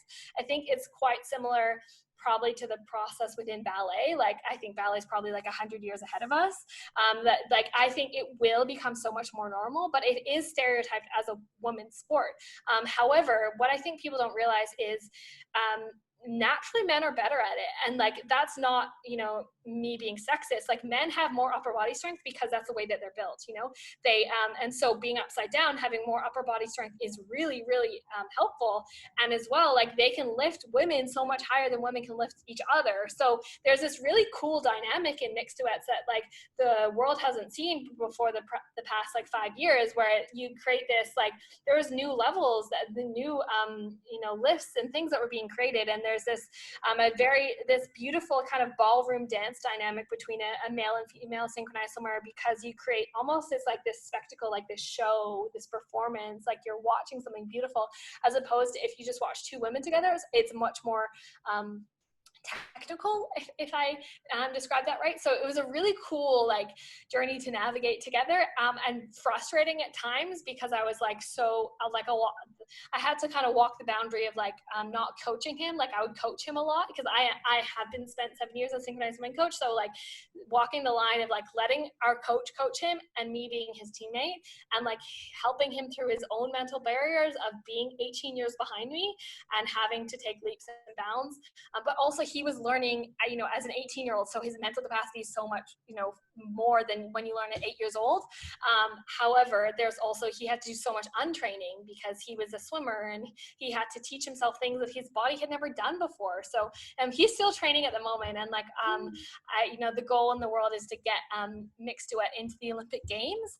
I think they were turned down for 2020, but now since 2020 has been postponed, maybe they're going to try again, but hopefully the 2024 Olympics.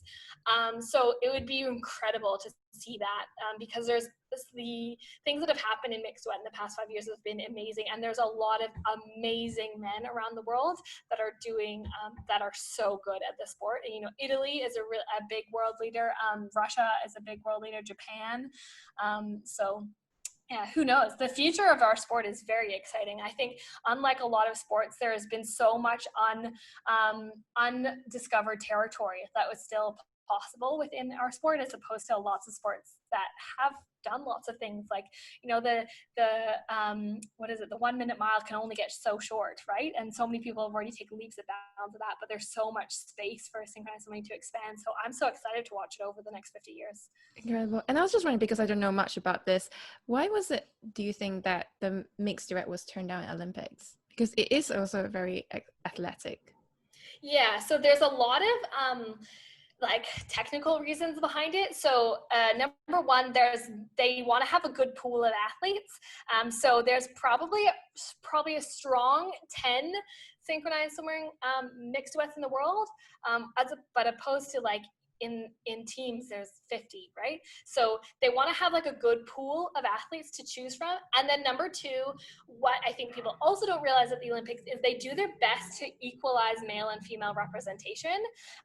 So everything is a balance. If you add men in, that means you have to take something out from females on another side. So because there's the two sports that at the moment are only women are rhythmic gymnastics and synchronized swimming. So in some areas of different sports in the Olympics, they have more male categories. So I think they also have to figure out how to equalize the kind of representation of the men and women within the Olympics, because depending on the capacity that the country can take, because, you know, holding Olympics has $1 billion price tag to it. So like, is it worthy for the ability that they have, what is the talent pool in the world, and being able to kind of having to take away from a different sport. So there's a lot of things. I think that when, like, I'm 100% for it, but I also know that there's a lot of technicalities behind it, which I think people don't necessarily understand unless you look behind the curtain. And you mentioned that Ethan had to unlearn a lot of things that he'd been training for. Can you give a couple of examples of what you meant by that? Yeah, like he didn't even know how to point his toes. Like he was a breaststroke swimmer. So breaststroke in swimming, you flex your feet. Obviously pointing toes, like you flex your ankles, and synchronized when you point your feet and your ankles. I remember, you had to do this, right? Yeah, so he had to learn how to like point his feet, which was like so foreign to him. So we'd have like all these like weird like Russian contraptions of like trying to get his feet into a certain way. And like when you start from this is the benefit of starting when you're little, your body kind of forms as you grow, right? So if you've ever watched like looked at ballerinas' feet, they're like beautiful and like super arched, but he was like already fully grown, right? So to like do something that was so your body has not done in 18 years is like really challenging. So something like his foot point, toe point was really challenging. Even his flexibility, like in swimming, you don't have to be flexible. You just have to be able to like move your arms. He had to learn how to do the splits, you know, and like you don't think about these things. Like there's different things between the legs when you're like flat, you know, like men have something different there. So, you know, even there were so many things that I learned. I was like, he's like, it's uncomfortable. I'm like, oh, I've never thought about that, you know, like, so stuff like that. And even, you know, what he was like when we first started swimming together, it was so funny. He was kind of like, if you've ever seen like a fish when they're trying to be caught and they're just like freaking out, that's what it felt like swimming beside him. And like, you don't realize, like, when you get really comfortable in the water, like I can do things like really easily and gracefully and not have to like freak out. But when you're not comfortable in the water, even him just like flipping upside down, he just looked like a dying fish. And I was like always really scared of being like kicked in the face. So he had to just learn how to get really comfortable, because swimmers always swim horizontally. The synchronized swimmers are vertical often. So just getting comfortable with that, like he's had to learn so many things, which like when you're doing it progressively over 18 years, it happens naturally. But when you have to do it so much at once, like it's incredible to watch someone learn a sport like synchronized swimming at an age where you've already developed so many things about. He's so determined, and he's even improved so much like since we've swam together last year. So I'm excited to see where he goes in the next coming years. That's incredible. And then you guys end up doing the Bonnie and Clyde routine. What was that like, and how do you come up with that kind of routine? Yeah, it was fun coming up with our routine, because Do you get much say? Do you get much say? We do. Sometimes with the team routines, you don't get necessarily as much because there's more people and opinions. But we definitely got like a bit of say, and we just wanted to put something together that would be like fun and represent our personalities. We didn't. Both of me and Ethan, like, we joke around a lot, and we had a great time together.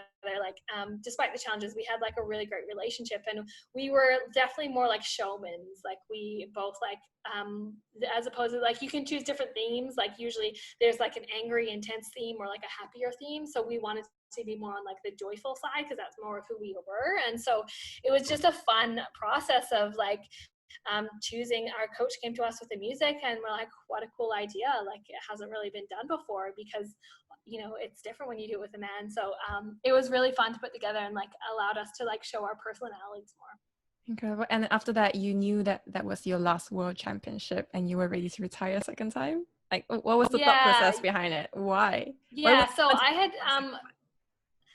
had tried out, I was in the process in the end of 2018 for trying out again for the Olympic team. I just had this moment where I just had this realization where it's not for me anymore. You know, I just knew that there was something else inside of me, which is everything that I'm doing now. And I just didn't want to, I didn't want to wait another year. And, you know, being an Olympian is not for the faint of heart. Like, it's, you know, it's not like some people are saying to me, oh, you're just like 1 year out, which is like, I'm glad I didn't do it now, because now they're 2 years out because it's been postponed this year. But yeah, like it's hard. It's, you know, I had done that for almost like 4 years at that point, and I was tired of my financially. Like, I knew that if I did it again, I would be almost 27 when I compete, and, you know, to be 27, to have no like kind of life prospects or no like career beyond that, like, just didn't seem like something I wanted to do. And I also had this like, I guess, realization or moment where I wanted to do more with my life. Being an athlete is incredible, and I experienced it 100%. But I think we all, as you know, I think I might have said this to you earlier, as humans, like, on our journey in life, we, through our own self-actualization, we realize that we want to help other people. And being only an athlete, I couldn't necessarily help other people, because as an athlete, you have to be selfish. You have to do everything for yourself, and that's what allows you to be so successful. But I had this deep desire to help other people, and I just didn't want to wait anymore. So I realized that I didn't want to go for the 2020 Olympics, and I wanted to use that kind of as my swan song, as my way out. And it was like ended up being a really beautiful transition where I got to like write my book and transition into everything that I'm doing now. Yeah, so you've mentioned this book a number of times, so let's talk about it. It is self-funded and it's called the Unlikely Olympian. Oh, sorry, let me say that again. It's self-funded. It's called the Unlikely Olympian: Step into Your Fears to Achieve Your Dream. Can you tell us the Yes. process of just writing that? I understand you had a mentor as well. What was that journey like for you? Yeah, it was, I knew, like after I made the Olympics that I wanted to write a book, just because I think, as you can hear, like it's a very unusual journey, and really incredible. And I wanted to share my story and inspire other people through it, because I made this promise to myself that if I'm going to do something incredible like this, I want to help other people. I want to, if I'm able to somehow pull this off, I want it to be bigger than myself. Because I just felt like if I was going to let this story or these lessons go unheard, it was doing a disservice to the opportunity, and the chance that I got to do such a magical thing. So I vowed to myself that I wanted to write a book. And in the beginning of 2019, like I was trying to write it since the end of the Olympics in 2016, but I just kept kind of hitting a roadblock. And it's because I was trying to write it just about me. And I really wanted it to be a story that people could read, but also a story that people could learn from to do it within their own life. And when I realized that, and I got my mentor who helped me write my book and kind of put it all together, I realized that I wanted it to be kind of this guide of how others could achieve their own dreams as well, because it's so possible for people. And it was really helpful getting someone to kind of put it all together with me.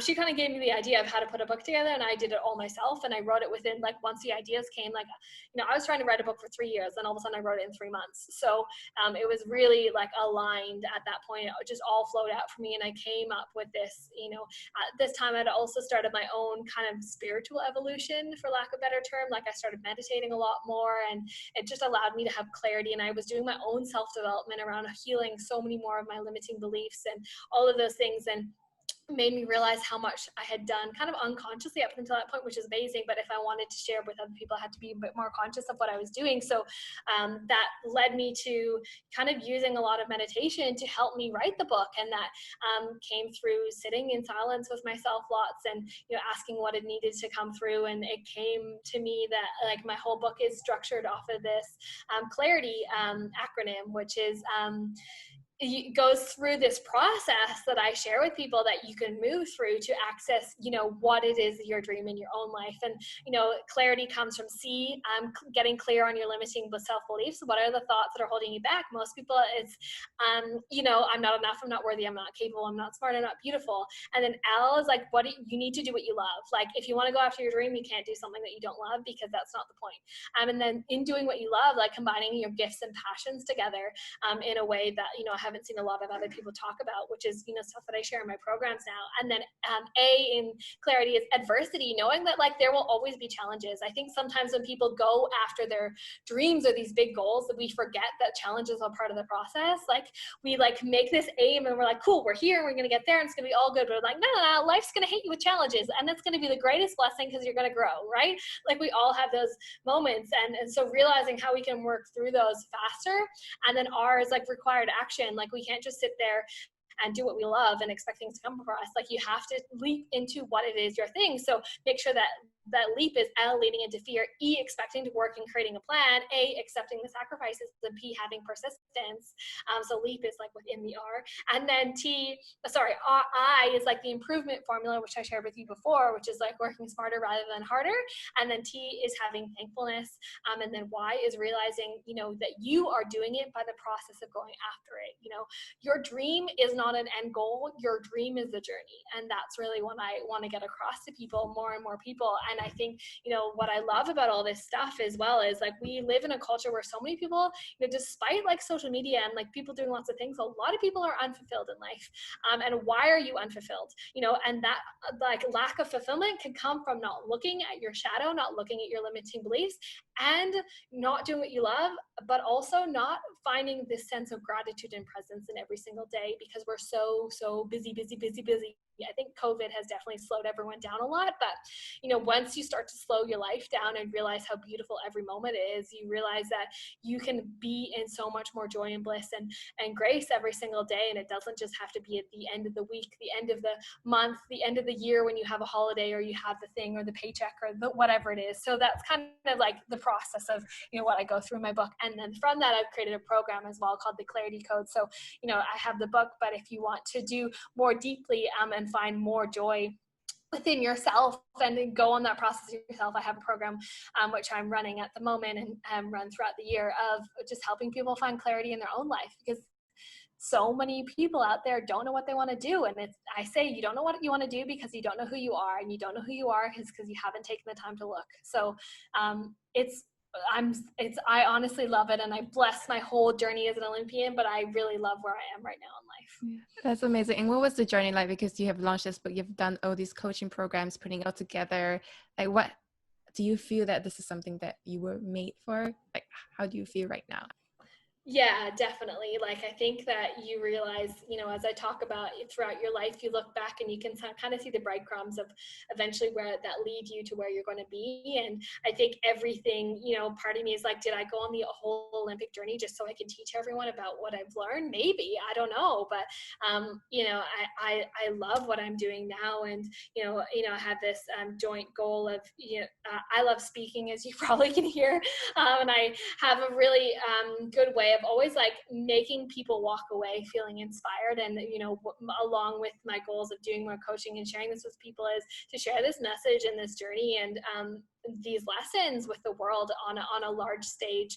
So doing like large keynote speaking, beyond COVID is another goal that I know that I will achieve, just because what was kind of beautiful about this whole journey as an entrepreneur is that I just had to keep looking back at my book to know the steps that I needed to move through to be able to go forward. So in any moments of doubt, I just had to kind of remind myself of what I already knew moving forward, and just transferring that to a different thing. Because yes, I did that as an Olympian, but I'm also doing that as an entrepreneur with everything I'm doing now.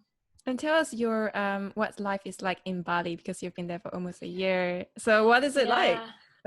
Yeah, it's we moved. So another one of the things, so I always want to be, as a coach and like a teacher and a speaker, like I think it's really important, if you're ever looking for a mentor or a leader, look for someone who's the embodiment of what they speak about. So not that they just go tell you on stage and then they act as someone else, but be someone that does it and talks about it. So I talk about living the life that you love and living your dreams. One of my big dreams, I had gone on a short trip to Bali because it's really close to Perth a few years ago, and I just had this thing in my mind. I was like, I want to live there. I don't know how I'm going to do it, but I just want to live there. And when me and my partner met a couple of years ago, we kind of made this plan of like transitioning to move to Bali, because we wanted to work online and we wanted to live in a place that was like filled with a lot of really cool people. And like Bali, I think around the world is kind of just known as this like little magical island. So there's been lots of challenges in living in a less progressive country, for the lack of a better term. Just having outdoor kitchens and, more mozzies and, riding scooters and all of those things. But there's also been like, it's been a really, I think one of the most amazing things about being here is it's very much a hub for like-minded people. So, one of the reasons what I talk about is if you want to change your life, surround yourself with people, the 5 people that you want to be like. So another reason why we moved here is because we looked up to people that were, coaching, they were running online businesses, they were doing podcasts, they were like working online. So we knew no one when we moved here. And now we're surrounded by fellow coaches, podcasters, online businesses, entrepreneurs, people that are also doing massive things in life. And so that's been a huge accelerator for our own growth as well, because you, like I said, you become the summation of the 5 people that you surround yourself with. So if you're wanting to change your life, look at the 5 people that you're around the most. If you want your life to be like that, that's amazing. If you don't, have a hard look at like how you can shift that. And we did that in a very kind of extreme way by literally moving countries. And can you tell us how COVID has impacted your life? Actually, COVID has been the biggest blessing, like for us. I think, I always talk about like finding the blessings in your adversities and gifts. And, my heart goes out. There's been so many people that have been affected by this, and I am not disregarding that. Like, I have so much, even, I think I was saying to you before, but like being in Bali economically, like they're really struggling, and it's very hard to see that. The beauty is that we are here and we can help people out a lot. So even like, tipping people, like for us, it's $2, $3, $5. To them, it's like a day's wage, So being able to do that has been really beautiful. But I think the beauty of COVID for what we're doing, me and my partner Luca, is that number one, everyone knows how to use Zoom, which is great because we do online coaching. And number two, like people have been slowed down by the world, and everyone is taking this moment to realize, is this really what I want to do with my life? What do I want to change? I think collectively that's happened on a global scale, and a lot of people are awakening to what they want their purpose to be. So it's been this beautiful moment where like what we do is like I coach people on figuring out what they want to do with their life. Luca does more stuff around like healing, a lot of stuff with men and finding their authentic self. So there's been people that are coming to us that have been sitting at home, for a few months, and they realize in this moment that they don't like what they want to do. They want to change something. They know they have something great inside of them, but they don't know how to go there. So it's been this big blessing because we've been able to help a lot of people, and our business has been doing great considering that as well, which is, and I think the beauty is when you have a business where you help people, it's beautiful when you know that you're doing well, because that means you're helping lots and lots of people. So I think COVID has actually been such a big blessing in that stance. That's incredible. And what kind of future plans do you have for yourself? Yeah, so me and Luca are moving to Vancouver in the beginning of September, so very soon. And we are planning to be there for a little while. We have what we're doing is building a life that we can are not tied down by location. So I think it's so much more possible nowadays with the internet and everything. So we're planning to be there for a little while, but our big goals is to impact the world in a positive way. So, through my coaching, which I'm building up right now, and doing larger goals of working towards speaking when the world goes a little bit more back to normal. Like I have the idea of doing podcasts at the moment. And yeah, just continuing to show people the power that their life can be when they choose to combine belief with action. Because I've done it and I've now helped people do it. So I just want to share that with as many people as possible. That's incredible. Before we enter into my final few questions, I have one more, which is looking back at your incredible life and your story, is there anything that you would have done differently? That's a great question. I wonder what most of your guests say, but I would say nothing. I wouldn't change anything. I'd maybe journal more. That's like the only thing, like write more stuff down. But I think I honestly, everything happens for a reason. If I took one thing out, I probably wouldn't be here right now.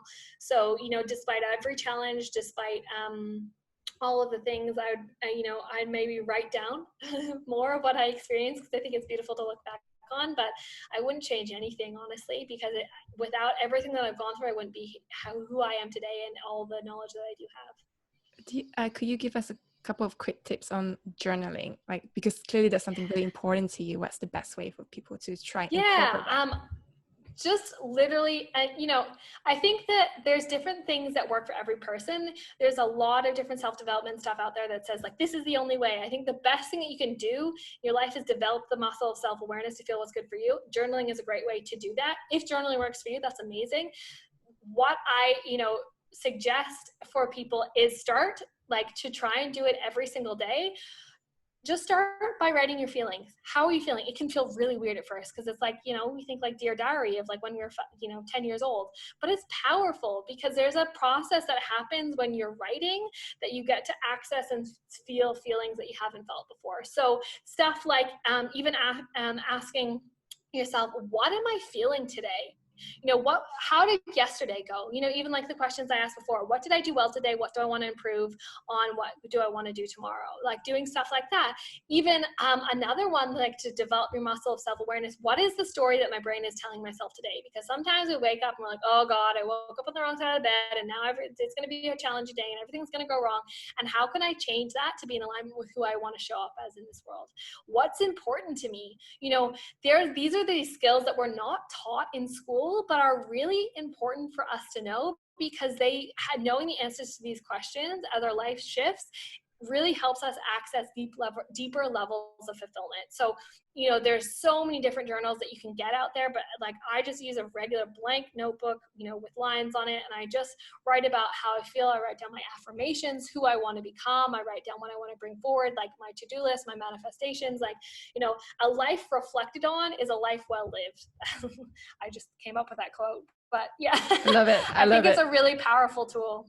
It's so amazing. Thank you so much, Danielle, for all of your time. No problem. I normally close with these questions. Firstly, which is, have you found your why? I know. I saw that you sent me that question, and I was like, what a good, you know, I think so many people talk about finding your why. And I think that for me, it comes from connecting to my soul. I think when you're connected to your soul, and when I say soul, you could say heart, you could say truth, whatever feels good to you. But when you allow, or your intuition, when we allow space and stillness and take away all the negative thoughts that are going to try and come up, I would guarantee almost every human being is going to have this little voice inside of them of what they truly want to give to this world, right? It's quite often, it's like, I want to give more. I want to help people. I want to make an impact. And when you truly listen to that, that is the fuel for your why. So, you know, my why comes from listening to my soul and continuing to do that into what is true for me. And, you know, I guess on a different level as well, just making an impact on this world in a positive way, and making sure that it's left in with a little bit of my own magic so I can make the world a better place when I leave this earth. But that really comes from connecting to my soul. And I think the more that you do that, you don't need to constantly know what your why is. You just need to be connected to yourself. And what kind of legacy do you want to leave behind?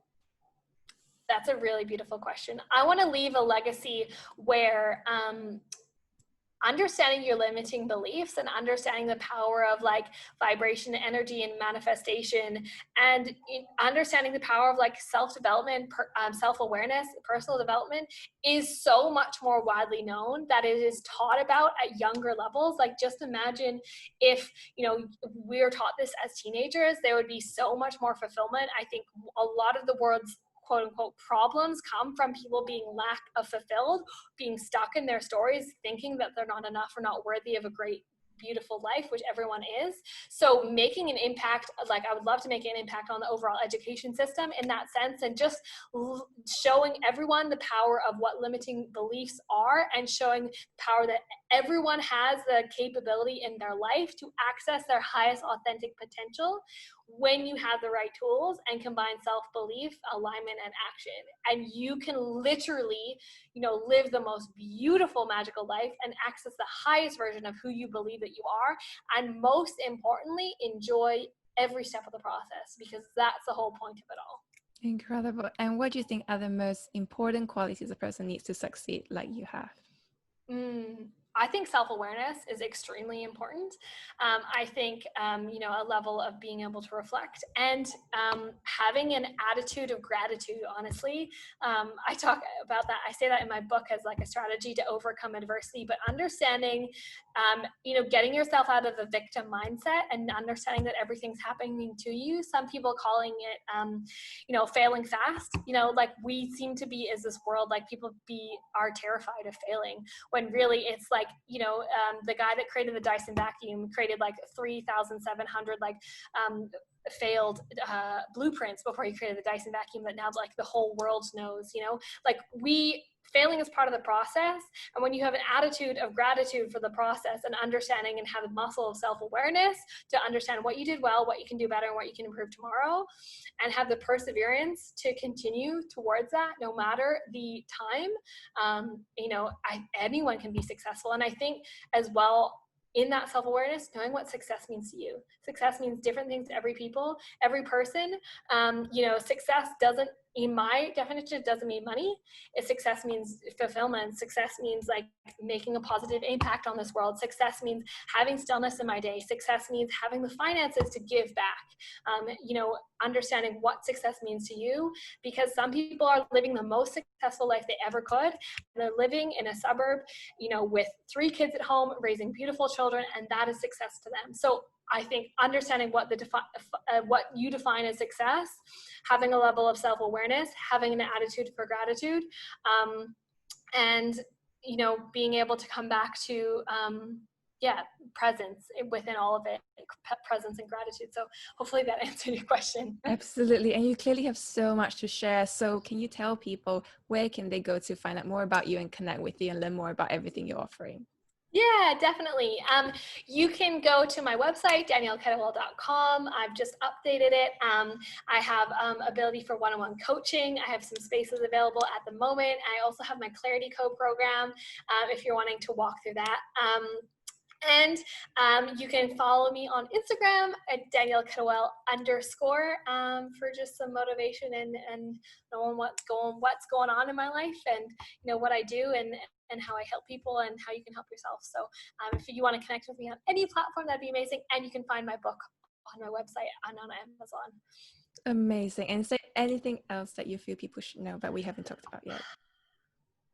Yeah, I think, you know, use this as this podcast as inspiration to be your best self and not as comparison that you're not doing enough. Sometimes when we can listen to things like this, it's really easy to fall in the comparison mode that we're not doing enough and someone else is great and, you know, living all these amazing things. And I think it's really important to know and always come from this perspective, you know, that I say this to myself and all my clients, you are enough right now and you get to continue to improve moving forward. And you can only compare yourself to who you want to be, not to anyone else, because you have your own special fingerprint to offer this world. So, you know, once you start to take the time to find out what that is, you can start to give that magic to the world, but never compare your special fingerprint to anyone else's, because you have your own magic.